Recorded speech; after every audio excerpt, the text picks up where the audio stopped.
بسم اللہ الرحمن الرحیم۔ محرم الحرام کا مہینہ شروع ہو چکا ہے اور اس مہینے کے اندر امام حسین رضی اللہ تعالیٰ عنہ اور آپ کے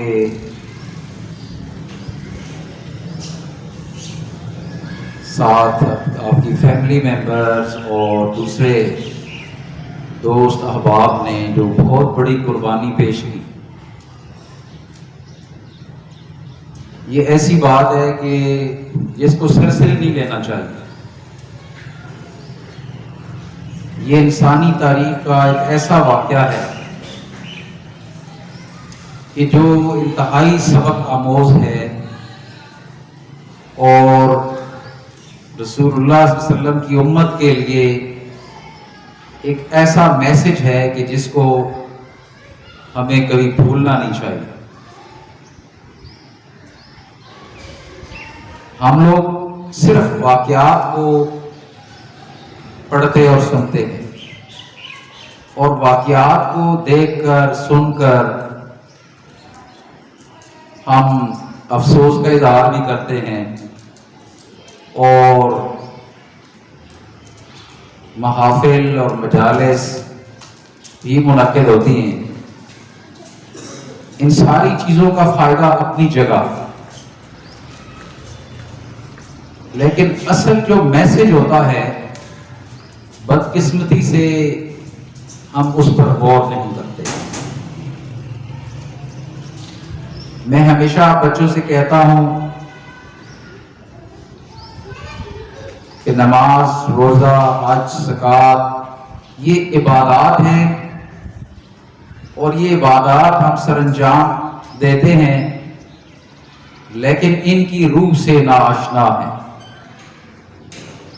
یہ فرض کیوں کی گئی اور ان کا مقصد کیا ہے؟ اسی طرح امام حسین رضی اللہ تعالیٰ عنہ کی قربانی کے واقعات ہم پڑھتے بھی ہیں، سنتے بھی ہیں اور محرم میں بالخصوص ان کا تذکرہ کرتے ہیں، لیکن اس روح سے ہم لوگ ناآشنا ہیں کہ جس کو سمجھنے کی اور پھر اس کے مطابق اپنے عمل کو درست کرنے کی ضرورت ہے۔ اس بات کو آپ بچوں نے انتہائی غور سے سننا ہے اور اس کو سمجھنا ہے اور اس کو یاد رکھنا ہے، اور آپ کے توسط سے میں یہ بات دنیا کے سارے مسلمانوں سے یہ بات کہنا چاہتا ہوں کہ اس محرم کے مہینے میں ہمیں اپنے اس میسج کو سمجھنا چاہیے کہ جو امام حسین اور آپ کے ساتھیوں نے کربلا کے میدان میں قربانی دے کر ہمارے لیے چھوڑا ہے۔ تو آئیے ہم اس میسج کو سمجھتے ہیں کہ امام حسین رضی اللہ تعالیٰ عنہ نے یزید کے ہاتھ پر بیعت نہیں کی، یزید کی حکومت کو تسلیم نہیں کیا۔ کیوں نہیں کیا؟ اس لیے کہ وہ ایک ناجائز حکمران تھا۔ مسلمانوں کے مشورے سے وہ حکمران نہیں بنا تھا، وہ حکمرانی پر مسلط ہوا تھا۔ گویا کہ مسلمانوں کی حکمرانی دراصل خلافت کا نام ہے۔ یہ بات سمجھ لیں آپ بچے، یہ بات آپ کو شاید کہیں نہیں ملے گی یا شاذ و نادر ملے گی آپ کو۔ آپ صلی اللہ علیہ وسلم کے بعد خلافت کا نظام اس دنیا میں قائم ہوا، اور اسی بات کو قرآن مجید نے ان الفاظ کے اندر اس وقت کا ذکر کر کے جب انسان کو بنایا گیا تھا، انسان کو تخلیق کیا گیا تھا، اس وقت کا ذکر کر کے قرآن مجید میں اللہ تعالیٰ نے فرمایا کہ وَإِذْ قَالَ رَبُّكَ لِلْمَلَائِكَةِ إِنِّي جَاعِلٌ فِي الْأَرْضِ خَلِيفَةً، کہ یاد کیجئے وہ وقت جب آپ کے رب نے فرشتوں سے کہا تھا کہ میں دنیا میں اپنا ایک خلیفہ بنانے والا ہوں۔ یہ انسان کی تخلیق سے پہلے، انسان کو بنانے سے پہلے اللہ تعالیٰ نے اپنے فرشتوں کو اکٹھا کر کے ان کے سامنے یہ بات رکھی تھی کہ میں دنیا میں اپنا ایک خلیفہ بنانے والا ہوں۔ خلیفہ کے لفظ سے ہی خلافت کا لفظ بنا ہے۔ تو ہم نے امام حسین رضی اللہ تعالیٰ عنہ کے میسج کو سمجھنے کے لیے خلیفہ اور خلافت ان الفاظ کو اگر ہم سمجھ گئے تو امام حسین رضی اللہ تعالیٰ عنہ کی قربانی کا میسج بھی سمجھ جائیں گے۔ تو آج میں آپ کو صرف خلیفہ کے لفظ کا مطلب سمجھاتا ہوں اور پھر اس بات کو ہم آگے چلائیں گے۔ خلیفہ کا لفظی مطلب ہوتا ہے نائب، یا انگلش میں جسے وائس کہتے ہیں، وائس پریزیڈنٹ۔ ایک صدر ہوتا ہے، پریزیڈنٹ ہوتا ہے، ایک اس کے ساتھ وائس پریزیڈنٹ ہوتا ہے، صدر کے ساتھ نائب صدر۔ اردو میں نائب کا لفظ استعمال ہوتا ہے۔ نائب کون ہوتا ہے؟ خلیفہ کون ہوتا ہے؟ یا وائس پریزیڈنٹ کون ہوتا ہے؟ کہ جب پریزیڈنٹ نہ ہو، جب صدر نہ ہو تو اس کے اختیارات کو صدر کی غیر موجودگی میں وہ نائب صدر استعمال کرتا ہے۔ پریزیڈنٹ کی موجودگی میں وائس پریزیڈنٹ اس کے اختیارات کو استعمال کرتا ہے۔ اب دنیا میں انسان اللہ کا نائب ہے۔ یہ بات سمجھ آ رہی ہے نا؟ یہ معمولی بات نہیں ہے۔ اگر آپ اس بات کو غور سے سنیں اور سمجھیں کہ انسان دنیا میں اللہ کا نائب ہے۔ دنیا میں انسان اللہ کا کیا ہے؟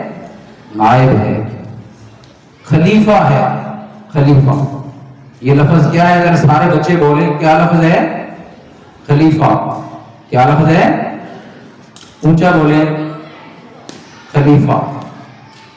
اب خلیفہ کا مطلب یا نائب کا مطلب کیا ہے؟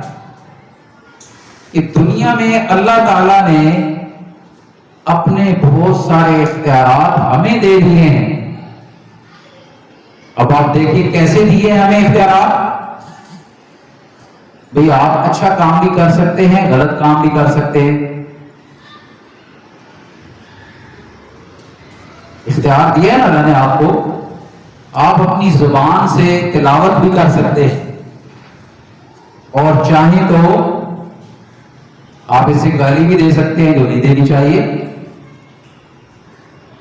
اپنے ہاتھوں سے آپ کوئی اچھی تحریر بھی لکھ سکتے ہیں اور چاہیں تو اس سے کوئی غلط بات بھی لکھ سکتے ہیں۔ اپنے کانوں سے آپ تلاوت بھی سن سکتے ہیں اور کانوں سے آپ گانے بھی سن سکتے ہیں۔ اسی طرح کے بہت سارے اختیارات اللہ تعالیٰ نے آپ کو دے رکھے۔ اسی لیے فرشتوں نے کیا جواب دیا تھا اس کا؟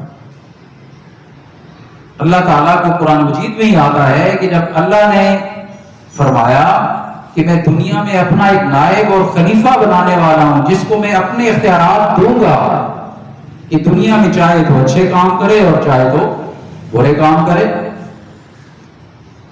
تو فرشتوں نے کہا تھا کہ اے رب یہ تو دنیا میں فساد برپا کر دے گا، اس سے تو فتنہ برپا ہو جائے گا، خون خرابہ ہوگا، کیونکہ انسان کو جب اختیار ملیں گے، جائز اور ناجائز ہر طرح کا آپ اختیار دیں گے، تو وہ تو اختیار کو غلط استعمال کرے گا، اور اس سے لڑائیاں ہوں گی، جھگڑے ہوں گے، فساد ہوگا، فتنہ ہوگا، یہ ساری چیزیں ہوں گی۔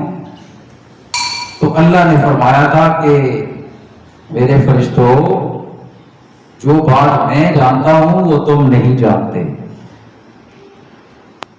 اس مکالمے کے اندر بھی اللہ تعالیٰ نے انسان کے بارے میں فرما دیا کہ انسان دنیا میں اللہ کا نائب اور خلیفہ ہے۔ یہ بات سارے بچے غور سے سن لیں، اس کو یاد کر لیں، یہ سبق بہت ضروری سبق ہے کہ ہم سارے انسان دنیا میں اللہ کے نائب اور اللہ کے خلیفہ ہیں۔ یہ بات سمجھ آ گئی سب کو؟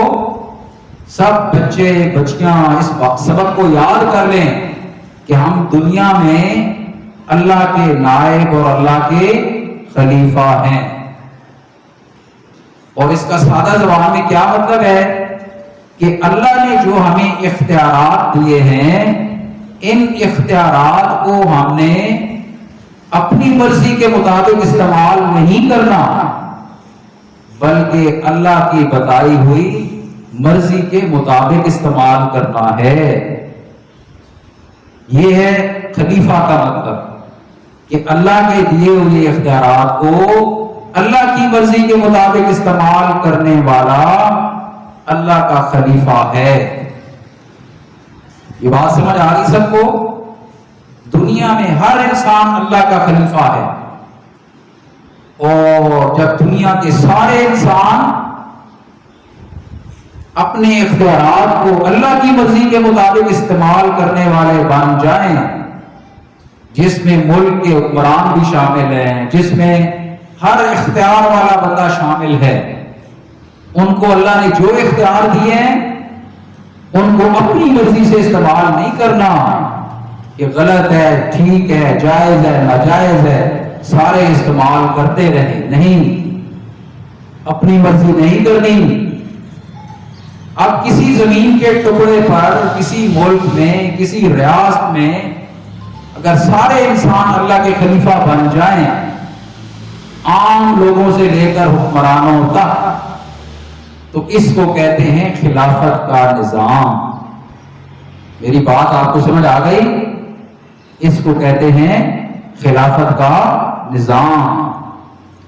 اور پھر اپنا حکمران مسلمان اپنی مرضی سے چنتے ہیں کہ جو سب سے نیک ہے، جو سب سے اچھا ہے، اس انسان کو اپنا حکمران بنا لے، اس کو اپنا خلیفہ بنا لے۔ Attention please, period 1 stars. Attention please, period 1 stars. تو آج میں نے آپ کو خلیفہ اور خلافت کا مطلب سمجھایا ہے۔ اگلی دفعہ ہم اگلا سبق یہیں سے انشاءاللہ ہم شروع کریں گے، اور یہ اسباق آپ سمجھ لیں کہ محرم سے ریلیٹڈ ہیں اور امام حسین رضی اللہ تعالیٰ عنہ کی قربانی سے ریلیٹڈ ہے، اس لیے آپ نے ان کو انتہائی غور سے سننا ہے اور ان کو یاد رکھنا ہے۔ اللہ سے دعا ہے کہ اللہ کی ذات ہمیں عمل کی توفیق عطا فرمائے۔